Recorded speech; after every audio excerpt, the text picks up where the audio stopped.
Voilà, bonjour à tous, bienvenue à l'église Pleine Vie. Nous sommes très heureux de vous accueillir et si vous êtes là pour une des premières fois, si vous nous visionnez pour l'une des premières fois, soyez vraiment la bienvenue. Alors je ne sais pas pour vous, mais pour moi je trouve que le mois qui passe le plus vite, c'est le mois de décembre.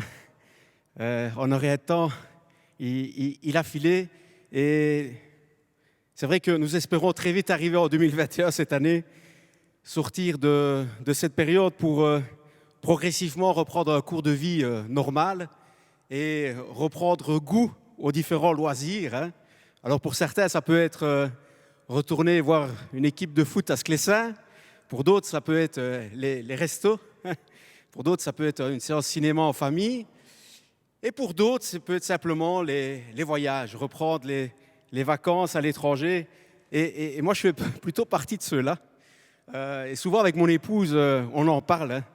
On se dit combien on était bien à telle destination ou telle destination. Et dernièrement, il y a une destination qui est ressortie dans nos projets.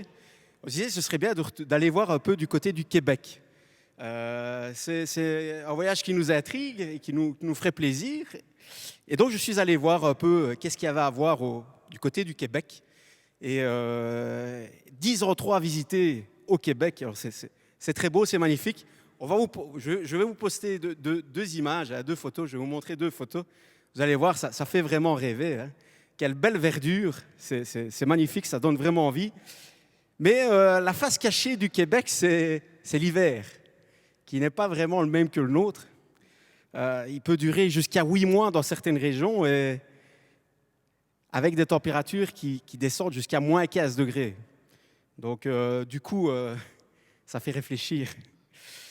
Mais une particularité du Québec, c'est que quand il y a la fonte des neiges, la verdure paraît totalement morte. Je vais vous montrer aussi une photo. Et c'est incroyable, on se dirait presque que c'est terminé, quoi. On se dit, mais tiens, qu'est-ce qui s'est passé? La nature est sans vie, et comme par enchantement, quelques semaines après, cette même nature, cette même verdure, qui était comme de la paille, reprend vie et verte, étincelante. Et ça m'a fait penser que parfois dans nos vies, peut-être, on peut passer par des moments où notre vie spirituelle est un peu desséchée, où il y a un hiver rude qui est passé à travers notre vie et on est là peut-être dans une situation qui est quasi morte. Mais il y a de l'espoir. Je vous invite à lire le Jean chapitre 4, verset 14, qui nous dit « Mais celui qui boira de l'eau que je lui donnerai n'aura jamais soif. Et l'eau que je lui donnerai deviendra en lui une source d'eau qui jaillira jusque dans la vie éternelle. » Donc, nous avons la solution, c'est Jésus. Si nous allons nous ressourcer auprès de lui, nous serons comme cette verdure, comme cette nature qui reprendra vie. Peut-être tu t'es dit tout est fini, mais non, tout n'est pas fini. Il suffit d'aller auprès du Seigneur, s'approcher de lui, lui faire confiance et le laisser agir dans notre vie et il accomplira un miracle. Je vous invite à prier. Seigneur, tu es cette source d'eau vie, c'est vrai, qui est intarissable. Combien, Seigneur, nous te prions afin que ce matin, tu puisses nous transformer, Seigneur.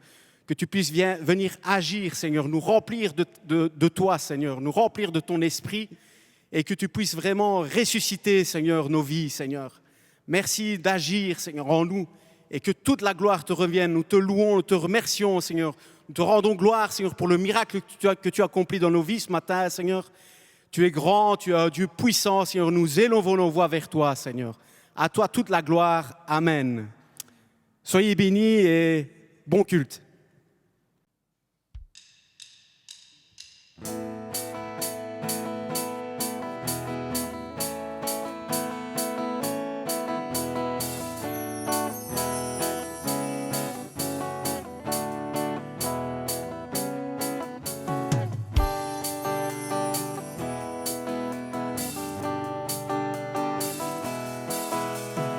Seigneur, par la clarté de ton amour, chaque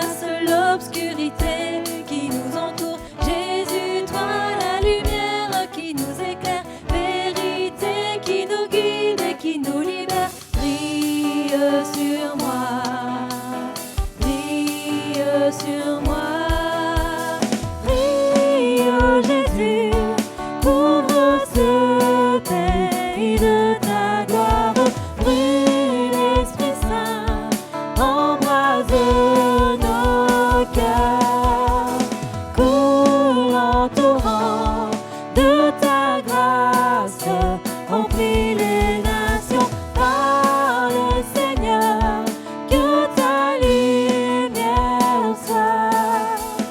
Seigneur, tu me conduis dans ta présence, de la nuit dans l'éclat de ta puissance. Par ton sang, je prends part à ta sainteté. Sonde-moi, mes ténèbres, consume-les. Brille sur moi, brille sur moi. Brille, oh Jésus, couvre ce pays de ta gloire. Brille, Esprit Saint, embrase nos cœurs. Coulant torrent de ta grâce, remplis les nations. Parle, Seigneur, que ta lumière soit. Et quand nous contemplons ta royauté, nos visages reflètent ta beauté et transforment sans cesse de gloire en gloire. Que sans fin notre vie dise ton histoire. Brille sur moi, brille sur moi.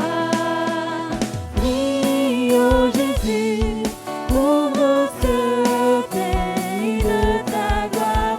Brille, l'Esprit Saint, embrase nos cœurs. Coulant torrent de ta grâce, remplis les nations. Parle, Seigneur, que ta lumière soit. Brille, oh Jésus, couvre ce pays de ta gloire. Brille, l'Esprit Saint, embrase nos cœurs.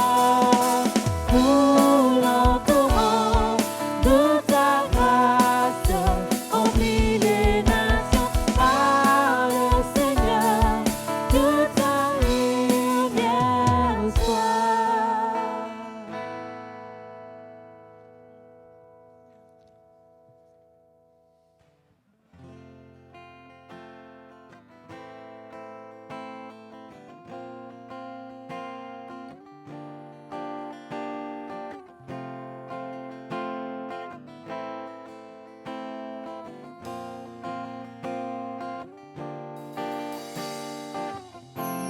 Exalté, le roi est au-dessus des cieux. Je veux le louer, il est élevé à jamais exalté. Je loue son saint nom. Il est Seigneur, sa vérité régnera. Tout l'univers se réjouit en son saint nom. Il est exalté, le roi est au-dessus des cieux. Il est exalté, le roi est au-dessus des cieux. Je veux le louer, il est élevé à jamais exalté. Je loue son saint nom. Il est Seigneur, sa vérité régnera. Tout l'univers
Seigneur, nous élevons ton nom.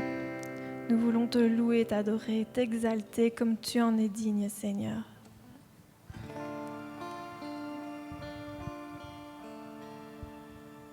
Je vais vous lire un passage que les étudiants INSTE connaissent bien et ceux qui suivent au cœur de la Bible aussi. 1 Samuel chapitre 14, verset 24. La journée fut fatigante pour les hommes d'Israël. Saül avait fait jurer le peuple en disant « Maudit soit l'homme qui prendra de la nourriture avant le soir, avant que je me sois vengé de mes ennemis. » Et personne n'avait pris de nourriture. Vous allez vous demander pourquoi j'ai choisi ce passage.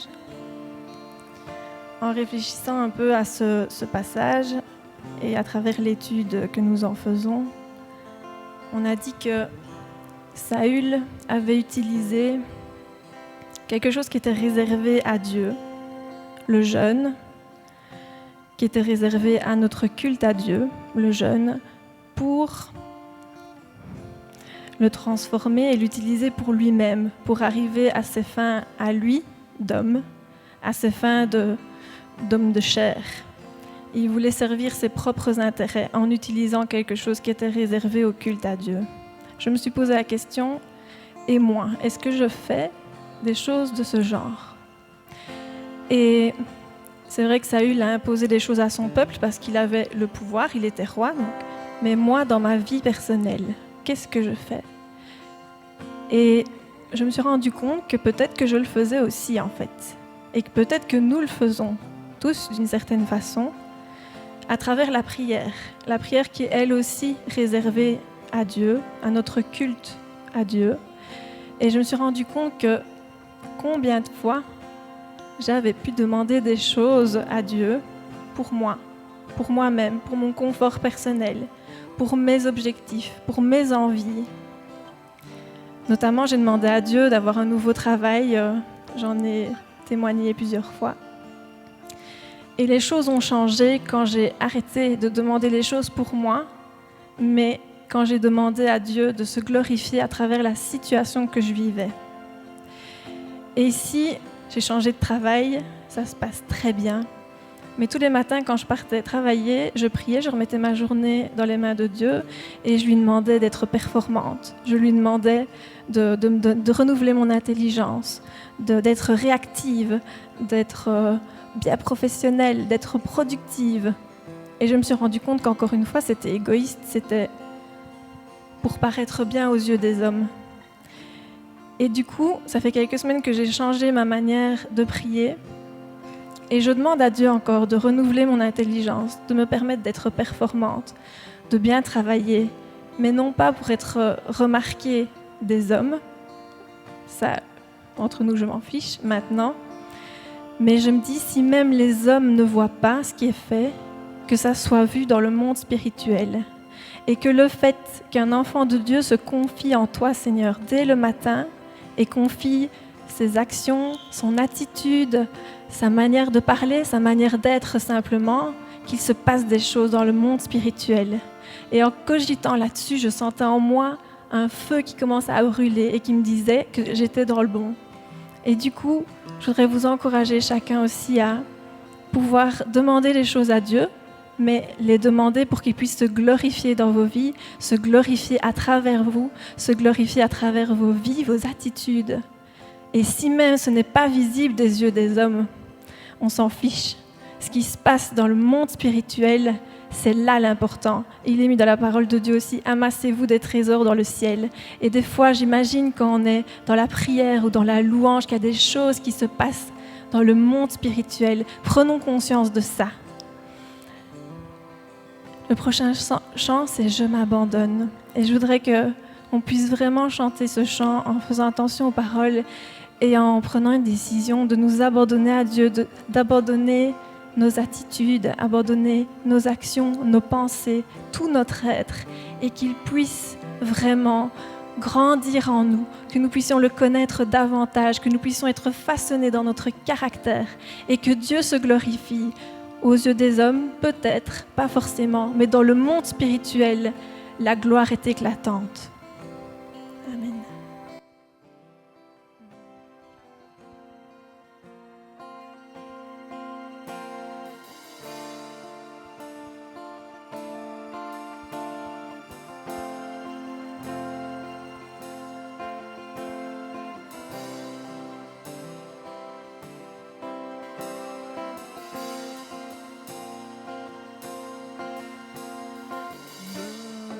voici à genoux devant toi,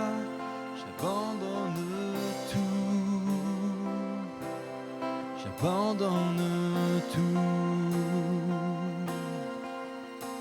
Mon seul désir, alors que tu m'attires, c'est d'être avec toi.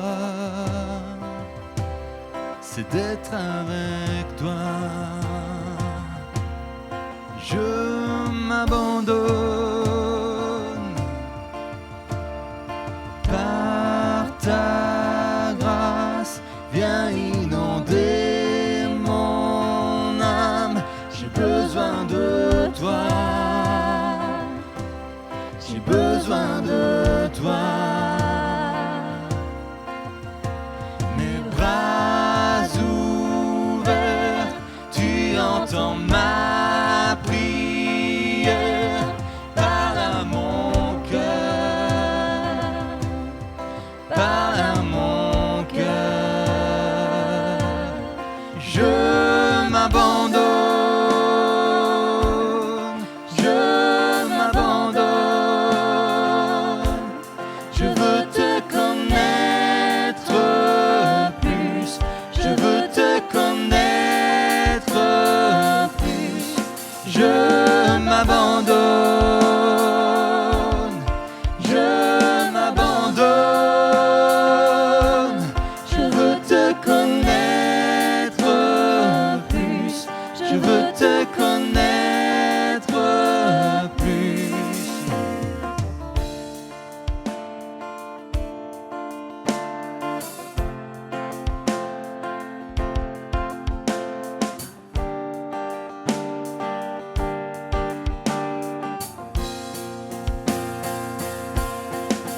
Tel un vent puissant, souffle maintenant. Dieu vient régner, Dieu vient régner en moi. Tel un ouragan, réveille mon âme. Dieu vient régner, Dieu vient régner en moi. Tel un vent puissant, souffle maintenant. Dieu vient régner, Dieu vient régner en moi. Tel un ouragan, réveille mon âme. Dieu vient régner, Dieu vient régner en moi. Tel un vent puissant, souffle maintenant. Dieu vient régner, Dieu vient régner en moi. Tel un ouragan, réveille mon âme. Dieu vient régner, Dieu vient régner en moi. Dieu vient régner, Dieu vient régner en moi. Je m'abandonne, je m'abandonne. Je veux te connaître plus, je veux te connaître plus. Je m'abandonne, je m'abandonne. Je veux te connaître plus, je veux te connaître plus.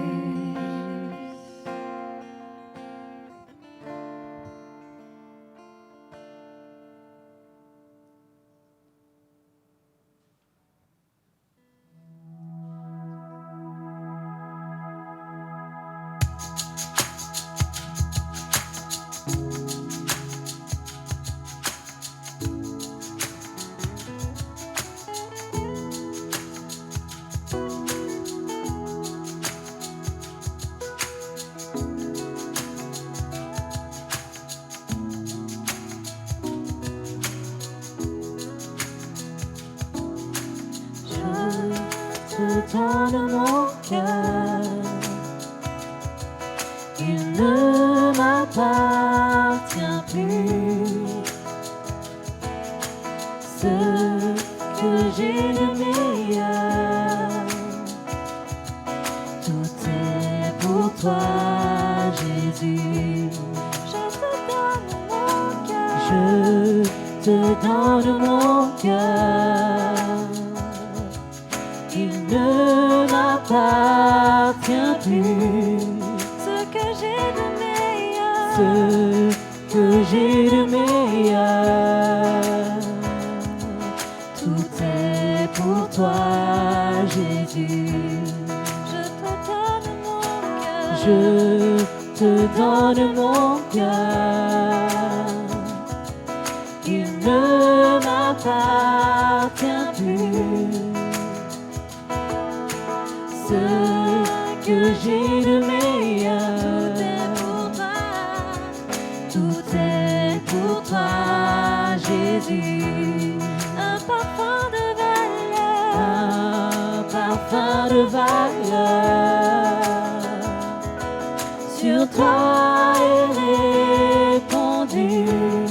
C'est l'offrande de mon cœur. C'est l'offrande de mon cœur. Je suis à toi, Jésus.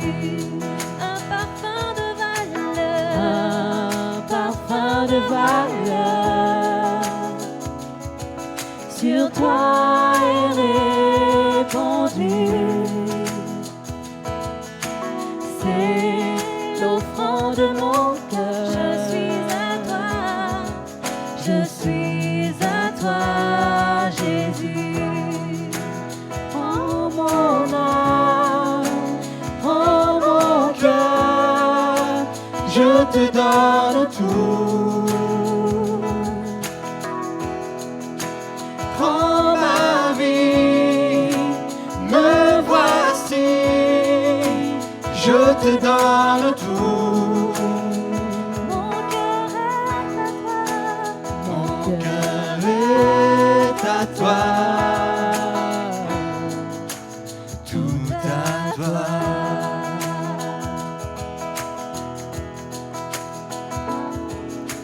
Je te donne mon cœur. Il ne m'appartient plus. Ce que j'ai de meilleur. Tout est pour toi, Jésus. Un parfum de valeur. Sur toi est répandu. C'est l'offrande de mon cœur. Je suis à toi, Jésus. Prends mon âme, prends mon cœur. Je te donne tout. Prends ma vie, Jésus. Prends ma vie, me voici. Je te donne tout. Prends mon âme, prends mon âme, prends mon cœur. Je te donne tout. Prends ma vie, me voici.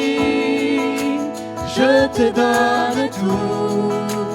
Je te donne tout. Je te donne tout. Je te donne tout. Je te donne tout. Je te donne tout. Je te donne tout. Je te donne tout. Je te donne tout. Prends mon âme, Seigneur. Prends mon âme. Prends mon cœur. Je te donne tout. Prends ma vie. Prends ma vie. Me vois te donne tout. Mon cœur est à toi, mon cœur est à toi. Tout à toi. Mon cœur est à toi, mon cœur est à toi. Tout à toi. Mon cœur est à toi. Tout à toi.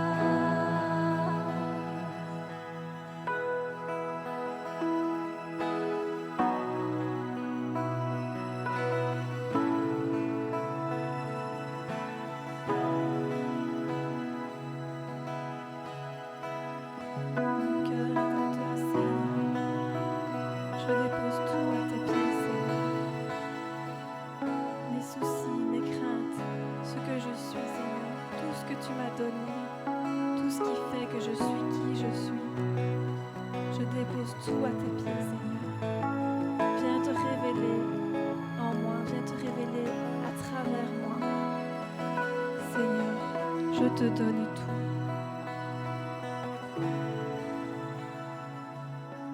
Tu sondes les cœurs, Seigneur. Nous confions entre tes mains, Père. Fais de nous ce que bon te semblera, Seigneur. Tes projets sont bons et parfaits.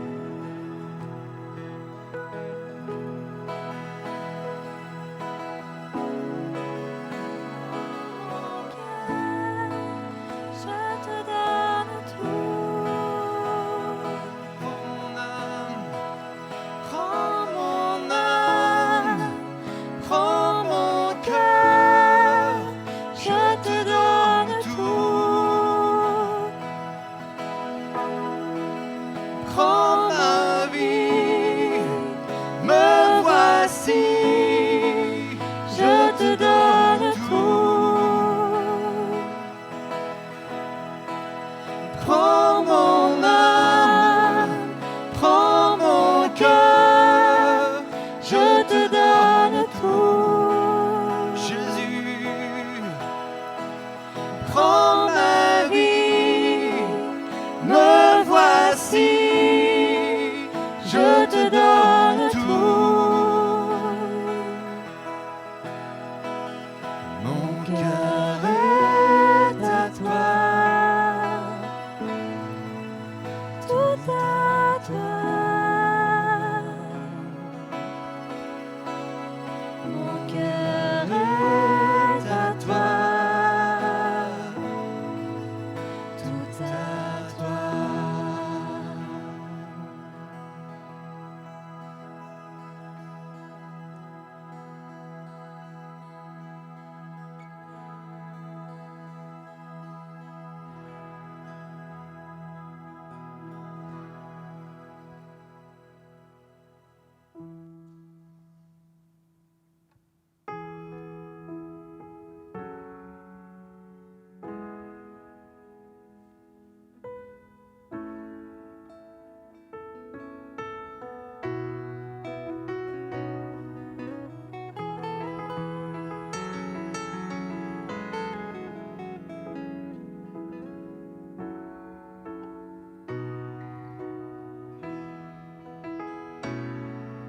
Sonde-moi, ô Dieu, et connais mon cœur. Éprouve-moi, Seigneur, et connais mes pensées. Sonde-moi, sonde-moi, ô Dieu, et connais mon cœur. Éprouve-moi, Seigneur, et connais mes pensées. Regarde si je suis loin de toi. Regarde si je suis sur une mauvaise voie. Regarde si je suis loin de toi et conduis-moi dans toutes tes voies pour l'éternité.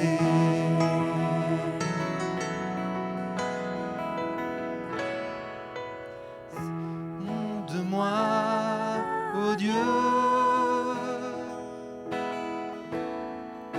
et connais mon cœur.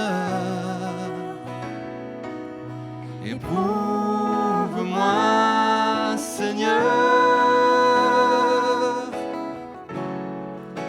et connais mes pensées. Regarde si je suis loin de toi.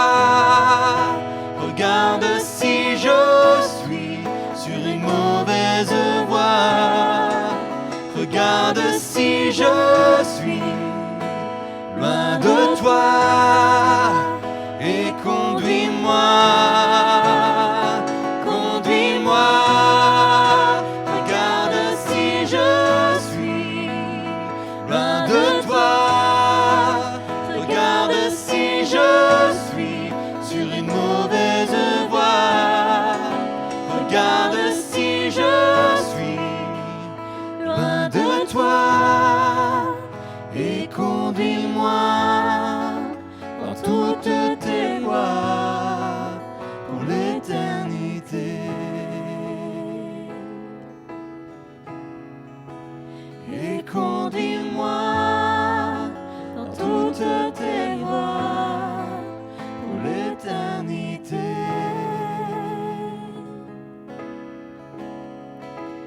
Et conduis-moi dans toutes tes voies pour l'éternité.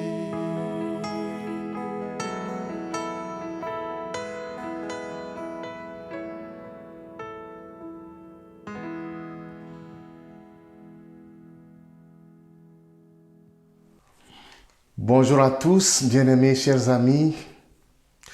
Que la grâce et la paix de Dieu notre Père et du Seigneur Jésus-Christ soient avec vous ce matin. Je suis très heureux de vivre ces moments avec vous et de célébrer ensemble ce culte de ce matin. Qu'il est bon, qu'il est agréable, qu'il est merveilleux de célébrer notre Dieu, de le louer, de l'adorer et d'être là simplement dans sa présence et lui témoigner toute notre reconnaissance. C'est lui qui nous a rachetés, c'est lui qui a fait de nous ses enfants, c'est lui qui nous tient dans sa main. Et ce matin, j'aimerais simplement que sa grâce et sa compassion et sa miséricorde soient votre partage. J'aimerais prier avec vous afin que Dieu bénisse sa parole ce matin. Ce matin, j'aimerais vous parler des chemins de vie. Mais nous avons besoin vraiment que le Seigneur nous visite ce matin, que le Seigneur nous éclaire par son esprit. La parole est une puissance pour celui qui croit. Alors que Dieu nous donne la force de croire ce matin, la foi ce matin, que Dieu nous donne des oreilles pour entendre, un cœur pour recevoir sa parole, et que le Seigneur m'aide aussi à vous communiquer ce que j'ai sur le cœur. Soyez bénis et que le nom du Seigneur soit béni. Amen. Seigneur, merci. Merci pour ta parole de ce matin. Ta parole est une lampe à nos pieds, une lumière sur notre sentier. Ta parole ne revient pas à toi sans avoir accompli son effet. Bénis ta parole ce matin pour tous ceux qui sont au loin comme au près. Seigneur, nous savons que la prière ne connaît pas de frontières. Même s'ils ne sont pas ce matin ensemble réunis dans le même lieu, quel que soit le lieu où nous nous trouvons, Seigneur, ce matin, je te prie afin que ta parole puisse avoir de l'impact et trouver le chemin des cœurs. Donner de la bénédiction, que ta parole puisse fortifier ce matin. Merci pour le groupe de louanges qui nous a conduits pendant ce temps de rafraîchissement. Et merci de disposer maintenant nos cœurs à recevoir ta parole. Que ton nom soit béni, exalté. Amen. Que Dieu soit béni. Alléluia. Bientôt Noël, et ce n'est pas un secret pour chacun d'entre nous. Bientôt Noël et nous nous préparons à cette grande fête. Et on se pose la question, mais cette année, dans quelles conditions nous allons fêter Noël? Est-ce que nous allons fêter Noël en famille, entre amis, comme nous avons l'habitude de le faire? L'Église ne peut pas se rassembler comme elle a l'habitude de le faire. Nous allons fêter Noël cette année dans des conditions exceptionnelles que nous n'avons peut-être jamais connues auparavant. Et Noël, c'est Dieu avec nous, c'est Dieu qui s'est approché de nous en la personne de Christ. Noël, c'est Dieu qui trace un chemin nouveau. Noël, c'est Dieu avec nous, c'est Emmanuel, Dieu qui marche avec nous. Et j'aimerais vous dire ce matin, quelles que soient les circonstances dans lesquelles vous passerez les fêtes de Noël, réalisons une chose, Noël n'a pas changé, la signification de Noël n'a pas changé, le sens de Noël n'a pas changé. Noël, c'est Emmanuel, Jésus, celui qui est avec nous, qui marche nous, qui nous tient la main. Jésus, notre Sauveur, est celui qui marche avec nous. Amen. Que Dieu vous bénisse et que Dieu vous accompagne. J'aimerais vous parler ce matin des chemins. Et pour cela, nous allons lire dans l'évangile de Luc au chapitre 14. Il s'agit de l'histoire de ces deux disciples qui retournaient de Jérusalem et sont sur le chemin vers Emmaüs. On va lire ensemble. Et voici ce même jour, deux disciples allaient à un village nommé Emmaüs, éloigné de Jérusalem de 60 stades. Et ils s'entretenaient de tout ce qui s'était passé. Pendant qu'ils parlaient et discutaient, Jésus s'approcha et fit route avec eux. Mais leurs yeux étaient empêchés de le reconnaître. Il leur dit, « De quoi vous entretenez-vous en marchant pour que vous soyez tout tristes ?» L'un d'eux, nommé Cléopas, lui répondit, « Es-tu le seul qui, séjournant à Jérusalem, ne sache pas ce qui y est arrivé ces jours-ci ?» Dans une autre version, j'ai pu lire ceci, « Es-tu seul étranger dans Jérusalem qui ne sache point les choses qui y sont arrivées ces jours-ci ?» Quoi, leur dit-il? Et ils lui répondirent, ce qui est arrivé au sujet de Jésus de Nazareth, qui était un prophète puissant en œuvre et en parole devant Dieu et devant tout le peuple, et comment les principaux sacrificateurs et nos magistrats l'ont livré pour le faire condamner à mort et l'ont crucifié. Nous espérions que ce serait lui qui délivrerait Israël. Mais avec tout cela, voici le troisième jour que ces choses se sont passées. Il est vrai que quelques femmes d'entre nous nous ont fort étonnés, s'étant rendues de grand matin au sépulcre et n'ayant pas trouvé son corps.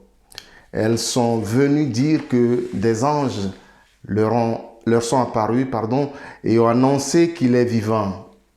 Quelques-uns de ceux qui étaient avec nous sont allés au sépulcre et ils ont trouvé les choses comme les femmes l'avaient dit, mais lui, ils ne l'ont pas vu. Alors Jésus leur dit, « Ô hommes sans intelligence et dont le cœur est lent à croire tout ce qu'ont dit les prophètes, ne fallait-il pas que le Christ souffrit ces choses et qu'il entra dans sa gloire ?» Et commençant par Moïse et par tous les prophètes, il leur expliqua dans toutes les Écritures ce qui le concernait. Lorsqu'ils furent arrivés près du village où ils allaient, il parut vouloir aller plus loin. Mais ils le pressèrent en disant, « Reste avec nous, car le soir approche, le jour est sur son déclin. » Et il entra pour rester avec eux. Pendant qu'il était à table avec eux, il prit le pain et après avoir rendu grâce, il le rompit et le leur donna. Alors leurs yeux s'ouvrirent et ils le reconnurent, mais il disparut de devant eux. Et ils se dirent l'un à l'autre, « Notre cœur ne brûlait-il pas au-dedans de nous lorsqu'il nous parlait en chemin et nous expliquait les Écritures ?» Se levant à l'heure même, ils retournèrent à Jérusalem et ils trouvèrent les 11 et ceux qui étaient avec eux assemblés, et disant, le Seigneur est réellement ressuscité. Il est apparu à Simon, et ils racontèrent ce qui leur était arrivé en chemin, et comment il l'avait reconnu au moment où il rompit le pain. Amen. Cette histoire nous place au temps de Pâques, alors que nous allons fêter Noël. Moi, je vous ai transporté à cette période de Pâques. Il n'y a pas de résurrection sans l'incarnation, et l'incarnation sans résurrection, ça n'a pas de sens. Jésus est un, et que ce soit à la Noël ou à la Pâques, le message de Christ est un. Et je vous amène donc ce matin à voyager un peu avec nos deux amis que nous rencontrons sur ce chemin d'Emmaüs. Nous sommes donc à cette période de Pâques où tout le peuple d'Israël, tous les croyants étaient à Jérusalem pour célébrer Pâques. Et pendant leur séjour, voici ce qui était arrivé à Jésus. Jésus, le prophète, le maître, celui en qui les disciples croyaient, et le voici qu'il a été mis à mort, crucifié, mis au tombeau. Et puis les jours passent, les heures passent, rien ne se fait, rien ne se passe. Et pour ces deux disciples, c'est comme si le monde s'arrêtait, tout était fini. Il n'y a plus d'espérance, il n'y a plus d'espoir. Leur héros, leur maître, il est décédé, il est enseveli depuis quelque temps, depuis quelques jours déjà. Alors déçus, ils tournent le dos à Jérusalem. Ils quittent Jérusalem et se mettent en route vers leur lieu de demeure.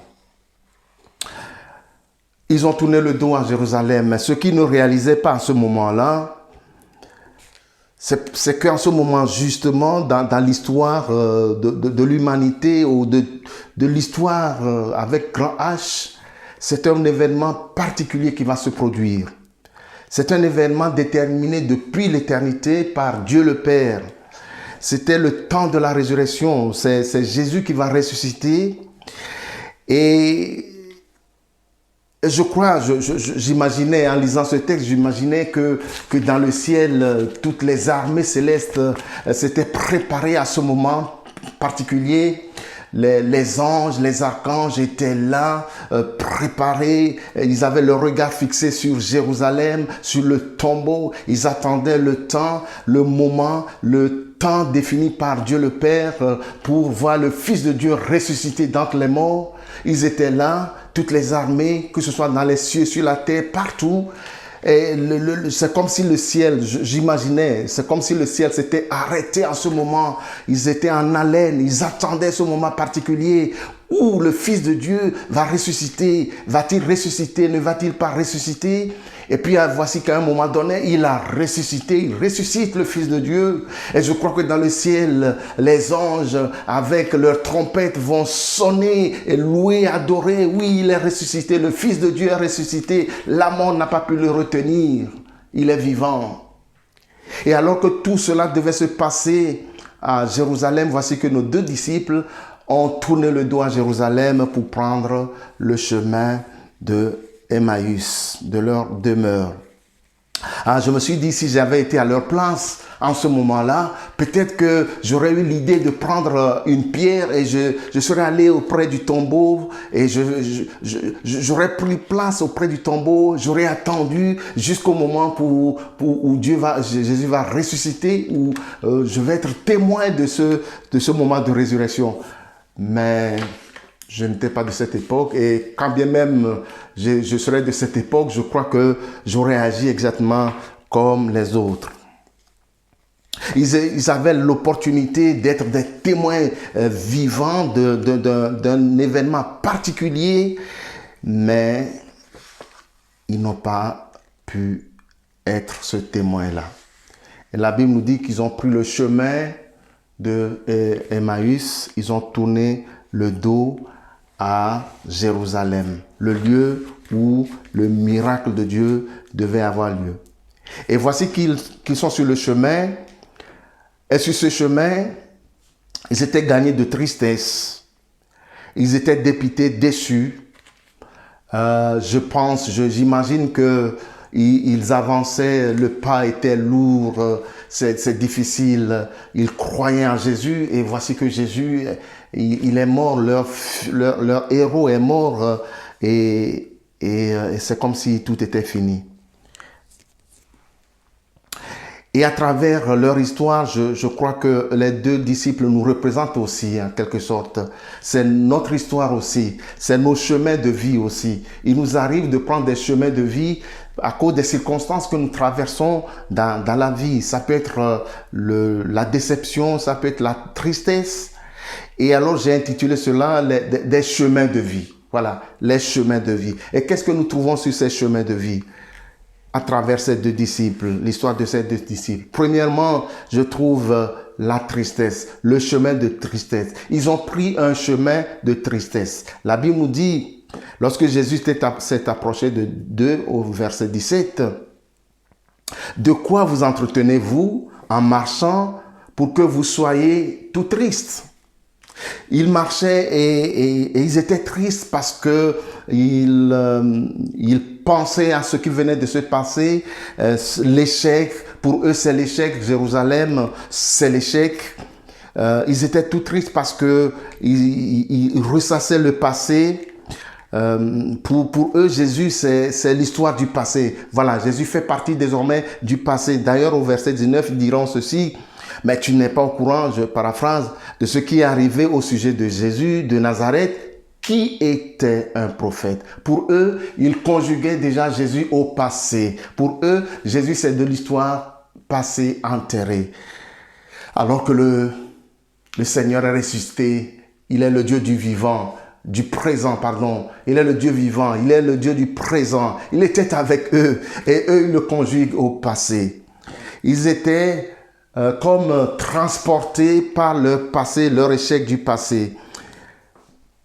Bien-aimés, il peut nous arriver d'avoir des échecs dans la vie. Et les échecs du passé peuvent avoir des incidences sur notre présent. Ils étaient dans leur passé, ils ressassaient, ils ruminaient le passé, ils vivaient le passé. Et ils sont sur ce chemin en marchant dans le passé. Bien-aimés, ne laissons pas le passé nous poursuivre et nous suivre. Ne laissons pas le passé voyager avec nous. Ne laissons pas le passé nous conduire sur le chemin. Mais la Bible nous dit dans Ésaïe 43, 18, c'est Dieu qui parle au travers de son serviteur, dit « Ne pensez plus aux événements passés et ne considérez plus ce qui est ancien. » Et il poursuit, « Voici, je vais faire quelque chose, je vais faire une chose nouvelle sur le point d'arriver. Je vais faire une chose nouvelle sur le point d'arriver. Ne la connaîtrez-vous pas? Je mettrai un chemin dans le désert et des fleuves dans la solitude. » Amen. Ne regarde plus ton passé. Ne pense plus aux événements du passé, nous dit Dieu à travers sa parole. Mais vis ton présent parce que dans ton présent, le Seigneur est avec toi. Dans ton présent, le Seigneur veut t'accompagner. Jésus était avec eux, à leur côté, pour leur montrer que oui, il est le Dieu du présent et non du passé. Il est le Dieu vivant. Il n'est plus dans le tombeau, mais il est là avec eux. Il est là, à leur côté. Il marche avec eux. Ne laisse pas ton passé dominer ton présent. Ne laisse pas ton passé hypothéquer ton présent. Bien-aimés, chers amis, peut-être vous qui m'écoutez ce matin, vous qui nous suivez ce matin, oui, peut-être que tu as vécu des choses dans le passé, peut-être que nous avons vécu des choses dans le passé, oui, mais le passé est passé. Laissons le passé au passé et vivons le Dieu du vivant. Vivons avec Christ, celui qui est avec nous aujourd'hui. Alléluia. L'apôtre Paul dit, si quelqu'un est en Christ, il est une nouvelle créature. Hein. Les choses anciennes sont passées et voici, toutes choses sont devenues nouvelles. Toutes choses sont devenues nouvelles. Il y a quelque chose de nouveau devant toi sur le chemin. Alors que tu vis ce moment de tristesse, ce moment de déception, eh bien, il y a quelque chose de nouveau, un chemin nouveau que Dieu veut tracer devant toi. alors ne regarde plus le passé, mais avance avec le Seigneur à tes côtés. Alléluia. Ils étaient tristes. Pourquoi ils étaient tristes? Parce qu'ils tenaient aussi des propos, ils s'entretenaient des choses négatives. Ils tenaient des propos négatifs, des propos d'échec. Jésus va leur poser la question de quoi vous entretenez-vous pour que vous soyez tristes. Donc il est clair que ce dont nous nous entretenons ce dont nous discutons peut avoir des influences sur notre état d'esprit. Bien-aimés, de quoi nous nous entretenons lorsque nous nous sommes ensemble? Qu'est-ce qui fait l'objet de nos discussions? Éphésiens 5, 19, 20, il est dit ceci: entretenez-vous par des psaumes, par des hymnes et par des cantiques spirituels, chantant et célébrant de tout votre cœur les louanges du Seigneur, et rendez continuellement grâce pour toutes choses à Dieu le Père au nom de notre Seigneur Jésus-Christ. Amen. Aujourd'hui, on parle beaucoup de vaccins et je crois que un des vaccins, ou bien le vaccin contre la tristesse, lorsque la tristesse nous gagne, c'est la parole de Dieu, c'est la louange, c'est l'adoration, c'est l'action de grâce. Lorsque vous traversez ces moments de détresse ou de tristesse, eh bien, élevez la voix, louez et adorez le Seigneur. David a dit: je m'écrie, loué soit l'Éternel, et je suis délivré de tous mes ennemis. Alléluia. La louange, la puissance de la louange, de l'adoration et de l'action de grâce. Oui, Paul et Silas l'ont vécu dans leur prison. Et ce qui ne s'est jamais passé, s'est passé. Tout a tremblé, les murs ont tremblé et ils ont été délivrés. Alléluia. Sur ce chemin, il y avait la tristesse, mais il y avait aussi la déception. Je l'ai appelé le chemin de la déception. Ils voyageaient avec la déception. La déception les accompagnait. La déception était un de leurs compagnons de route. Ils disaient ceci: nous espérions que ce serait lui qui délivrerait Israël. Mais avec tout cela, voici le 3e jour que ces choses se sont passées. J'ai l'impression que, et ça nous arrive tous, d'avoir des scénarios préparés d'avance. Ils ont leur propre scénario. Ils pensaient que les choses allaient se passer de cette manière ou de cette manière-là. Et il nous arrive aussi d'avoir comme des scénarios préparés et comme quoi les choses doivent se passer de cette façon, de cette façon, de cette façon. Et nous venons vers le Seigneur avec notre scénario tout préparé en lui disant: Seigneur, voici le scénario, voici comment les choses vont se passer. Finalement, nous venons simplement informer le Seigneur et nous lui disons: Seigneur, eh bien, si tu veux bien signer en bas, au bas de la page pour approuver mon scénario.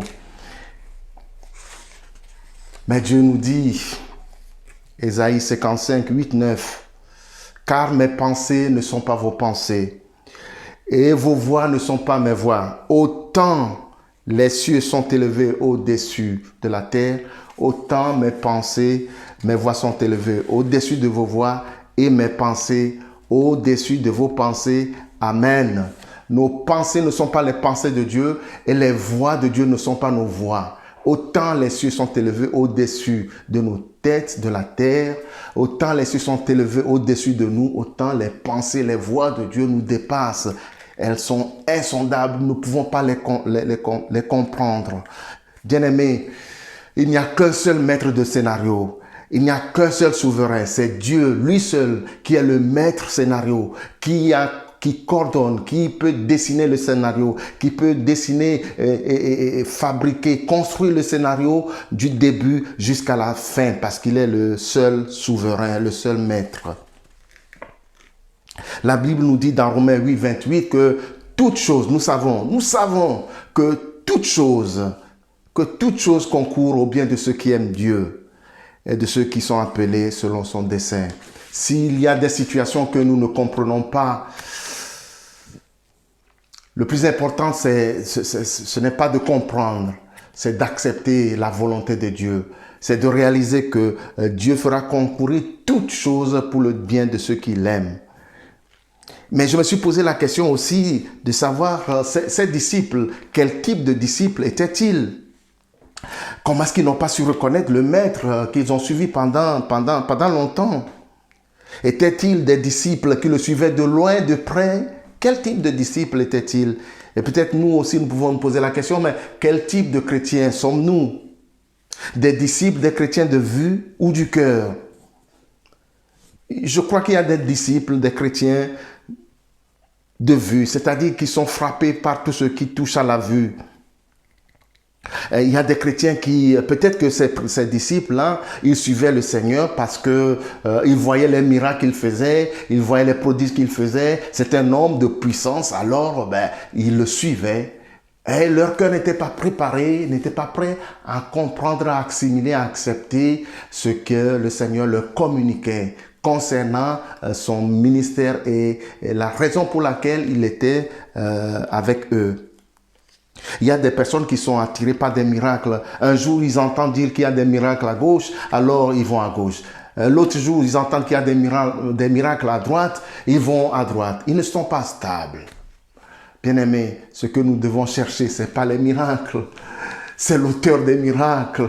C'est celui qui fait les miracles. C'est Dieu lui-même le miracle. C'est lui que nous devons chercher. C'est lui que nous devons suivre et pas les miracles. Alléluia.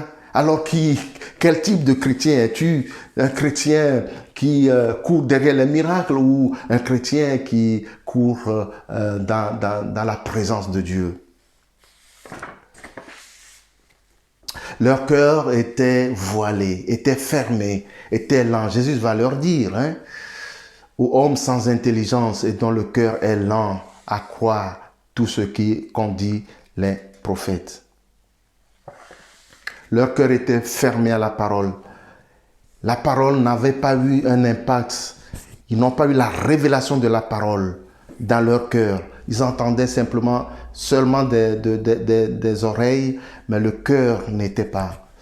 La Bible nous dit dans Psaume 119, verset 30, que c'est la révélation de la parole de Dieu qui est claire. Je lis, la révélation de tes paroles est claire. Elle donne de l'intelligence aux simples. Alléluia. Tant que nous n'avons pas la révélation de la parole, tant que la parole n'est pas révélée dans nos cœurs, tant que les yeux de nos cœurs ne sont pas touchés, ouverts, tant que nous n'avons pas une circoncision du cœur par le Saint-Esprit, nous ne pouvons pas recevoir toute la plénitude de la révélation de la parole de Dieu. Ma prière ce matin, c'est que Dieu puisse nous aider, que Dieu puisse nous ouvrir les yeux afin que nous puissions contempler les merveilles de sa parole. D'ailleurs, c'est le psalmiste qui le dira dans le psaume 119, verset 18. Ouvre mes yeux pour que je contemple les merveilles de ta loi. Ouvre mes yeux, ouvre les yeux de mon cœur. Et Jésus va dire à cette église, dans le livre des Apocalypses, il va dire ceci dans Apocalypse 3, 18, achète de moi un collier pour oindre tes yeux afin que tu vois. Il ne s'agit pas de nos yeux physiques, mais des yeux du cœur, que Dieu puisse oindre, toucher nos cœurs, circoncire nos cœurs ce matin afin que nous puissions contempler, voir les merveilles de Dieu.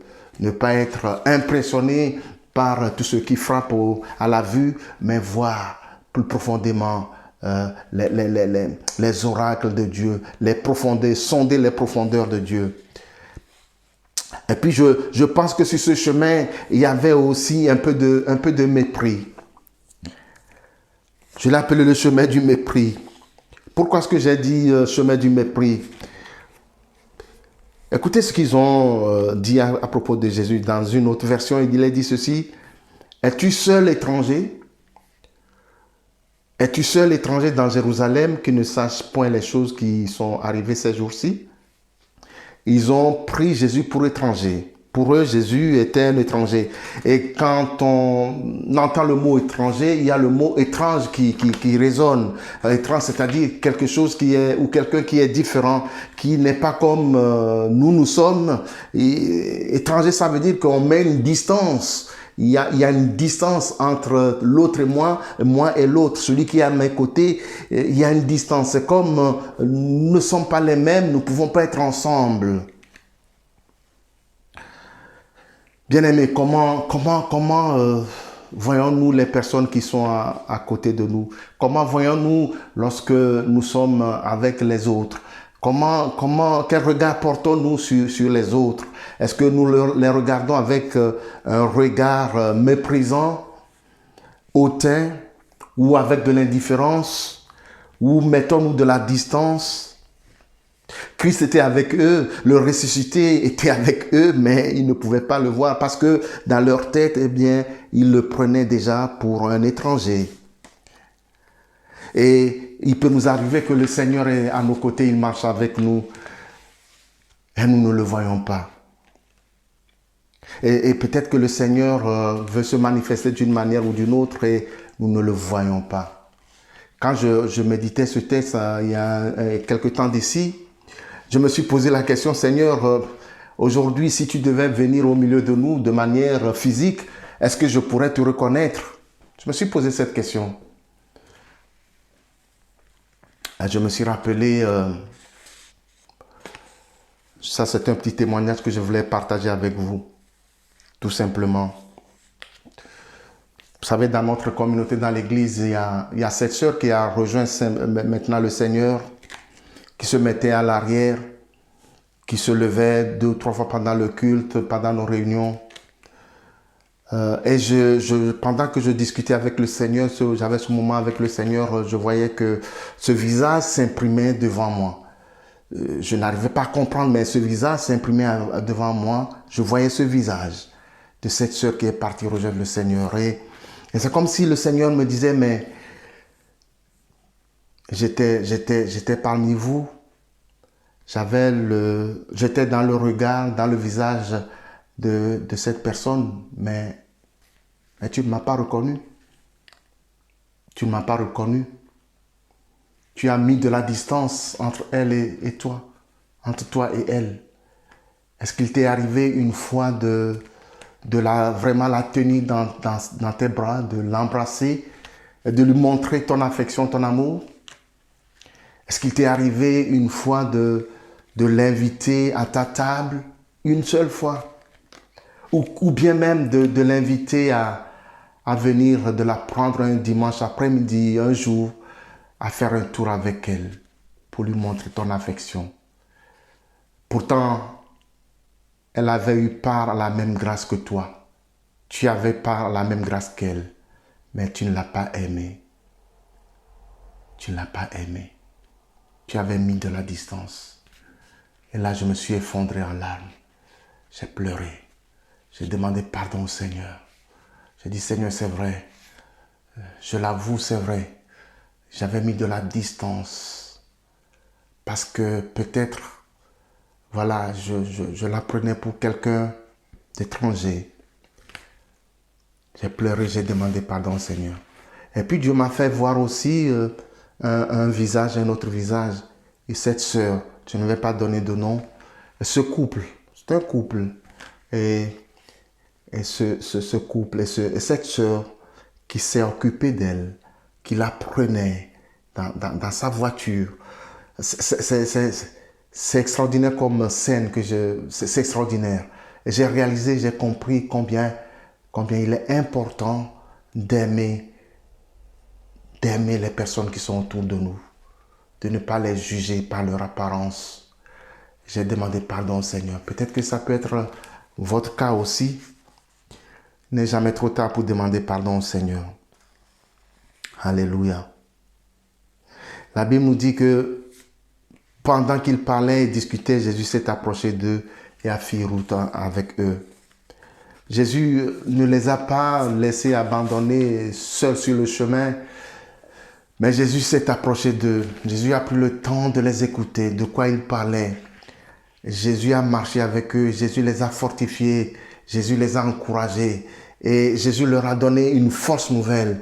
Ceux qui avançaient la tête, peut-être la tête basse, les pas lourds, qui avaient fait le chemin de Jérusalem jusqu'à Emmaüs, voici qu'ils ont pris de la force, de la vigueur et ils sont retournés à Jérusalem pour annoncer, proclamer, oui, le Christ est vivant, il est réellement ressuscité. Et peut-être que tu es sur un chemin, tu es sur la route et tu es fatigué, ou bien tu as connu le Seigneur, tu as tourné le dos à Jérusalem et tu t'en vas et tu es en train de t'en aller. est fatigué, déçu, le Seigneur veut s'approcher de toi. Le Seigneur veut marcher avec toi. Le Seigneur est avec toi. Il veut faire route avec toi. Il veut t'encourager. Il veut t'aider. Il veut te tenir la main. Il te tend la main. Tiens sa main. Alléluia. Il veut te conduire. Il veut te donner des forces nouvelles. Il veut que tu sois un témoin puissant pour annoncer le message de la résurrection. Non, tu n'es pas seul. Non, Dieu ne te laissera pas seul dans ta tristesse. Non, Dieu ne te laissera pas seul dans ta déception. Peut-être que tu vis l'incrédulité ou je ne connais pas ta situation, je ne connais pas les situations. Peut-être il y a parmi ceux qui écoutent ce matin, le culte de ce matin, l'un d'entre vous qui vit des moments où il a déçu, où c'est le passé qui le poursuit. Ce matin, j'aimerais simplement vous dire que enterrer le passé, notre passé est enterré avec Christ, mais vivons, marchons avec le Seigneur, le Seigneur d'aujourd'hui, de maintenant. Écoutez ceci pour conclure. Écoutez ceci. Ésaïe 43, 1, 4. Ainsi parle maintenant l'Éternel. Maintenant. Il est le Dieu de maintenant. Il n'est pas le Dieu du passé. Ainsi parle maintenant l'Éternel qui t'a créé. Alléluia. Ô Jacob, celui qui t'a informé, celui qui t'a formé, ô Israël, ne crains rien, car je te rachète. Je t'appelle par ton nom. Tu es à moi. Si tu traverses les eaux, je serai avec toi. Et les fleuves ne te submergeront point. Si tu marches dans le feu, tu ne te brûleras pas. Et la flamme ne t'embrasera pas. Car je suis l'Éternel ton Dieu, le Saint d'Israël ton Sauveur. Je donne l'Égypte pour ta rançon, l'Éthiopie et Saba à ta place. Parce que tu as du prix à mes yeux, parce que tu es honoré et que je t'aime. Amen. Alléluia. Jésus est en chemin avec toi.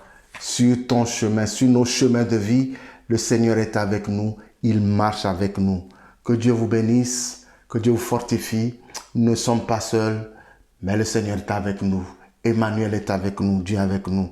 Nous allons simplement prier et demander au Seigneur, peut-être pour ceux qui traversent des moments difficiles, qui sont face à des inquiétudes, qui sont dans des moments de tristesse, qui se sentent abandonnés, peut-être seuls, ou qui vivent une déception, quel que soit le contexte dans lequel vous vous trouvez, quel que soit le chemin de vie que vous avez pris ou sur lequel vous vous trouvez maintenant, écoutez la parole. Dieu vous dit maintenant, je fais quelque chose de nouveau. Je vais ouvrir un chemin nouveau dans le désert pour vous. Je vais ouvrir un chemin nouveau comme il a ouvert les océans afin que tu puisses passer et aller de l'autre côté. Seigneur, merci. Merci pour ces moments. Merci pour ta parole. Merci de nous avoir aimés, de la manière dont tu nous as aimés. Je veux simplement t'apporter tes enfants, ces bien-aimés, ces personnes qui peut-être en ces moments-là passent par des moments difficiles, que ce soit la maladie, que ce soit la tristesse due à un être qui est parti, quelles que soient les circonstances de vie. Seigneur notre Dieu, tu connais le chemin sur lequel chacun d'entre nous se trouve. C'est toi qui es le véritable chemin. N'est-ce pas toi le chemin, la vérité et la vie? Je te prie, Seigneur, de tenir la main, de bénir, de fortifier, d'encourager. Seigneur, d'ouvrir nos yeux. Ouvre nos yeux pour que nous puissions te voir à nos côtés. Seigneur notre Dieu, ouvre les yeux de notre cœur afin que nous puissions te voir au travers de ta parole, à tes promesses, faire confiance à tes promesses, à ta parole, Seigneur mon Dieu, mon roi. Fortifie, encourage, renouvelle, bénis, délivre et guéris. Amen. Dieu en Christ, en Jésus, vous tient la main. Soyez bénis, soyez encouragés et soyez renouvelés. Amen. Que Dieu vous bénisse. Un bon retour, un bon dimanche et passez de bons moments. Gardez la distance. Faisons confiance au Seigneur. Dieu est au contrôle. Amen. Voilà, merci Antoine pour cette parole qui nous a fait du bien et vraiment que Dieu te bénisse. Nous allons passer au dernier volet de cette réunion qui les annonce. Donc pour commencer, j'aimerais vous annoncer donc, le culte de Noël qui se tiendra donc le dimanche 20 décembre, dimanche prochain. Donc ce sera toujours bien sûr en vidéo, mais il y aura quelques surprises, notamment l'intervention des enfants et bien d'autres surprises. Donc ne passez pas à côté, c'est un grand moment pour célébrer notre Sauveur, mais c'est aussi un moyen d'évangélisation.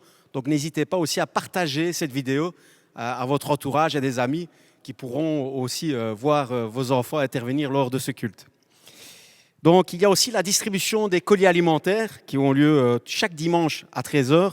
Donc si vous êtes dans le besoin ou si vous connaissez des personnes qui sont dans le besoin, donc venez, nous vous attendons, ils sont là et nous serons heureux de le faire car il y a plus de joie à donner qu'à recevoir. Et dans ce même état d'esprit, le numéro de compte des dîmes s'affiche. Donc nous voulons obéir à la parole de Dieu et donc voilà, je vous invite à prendre note. Nous avons différents projets et ils ont besoin d'être financés. Donc, investissez dans le royaume de Dieu. Nous avons besoin de vous aussi dans ce domaine. Je poursuis avec objectif 242. Plus besoin de le présenter, vous le connaissez, mais inscrivez-vous. Les cases se remplissent, mais il y a encore de la place pour vous. Donc, c'est très facile. Vous connaissez le principe. Vous pouvez faire le parcours en famille, entre amis. C'est un excellent moyen aussi de partager la communion fraternelle. Donc, et à travers ce temps, ça vous permet de prier pour la population de ce quartier, les différents secteurs économiques et autres, et aussi pour ce fameux projet du bâtiment, de l'achat du bâtiment et du terrain, que vraiment dans ce domaine, Dieu nous précède. Donc, nous avons besoin de vous pour ce projet et nous vous invitons à vous inscrire simplement en scannant le QR code qui s'affiche à votre écran ou simplement en allant sur notre site www.plainevie.be. Donc là-bas, il y a un onglet Objectif 242 et vous pourrez vous inscrire très simplement. Donc voilà, notre culte touche à sa fin. Et donc, nous avons été vraiment ravis de passer ces moments en votre compagnie avec vous. Nous vous donnons rendez-vous dimanche prochain. N'oubliez pas, ce sera le culte de Noël. Nous vous souhaitons une excellente journée, un excellent dimanche. Que Dieu vous bénisse. Prenez soin de vous. À bientôt.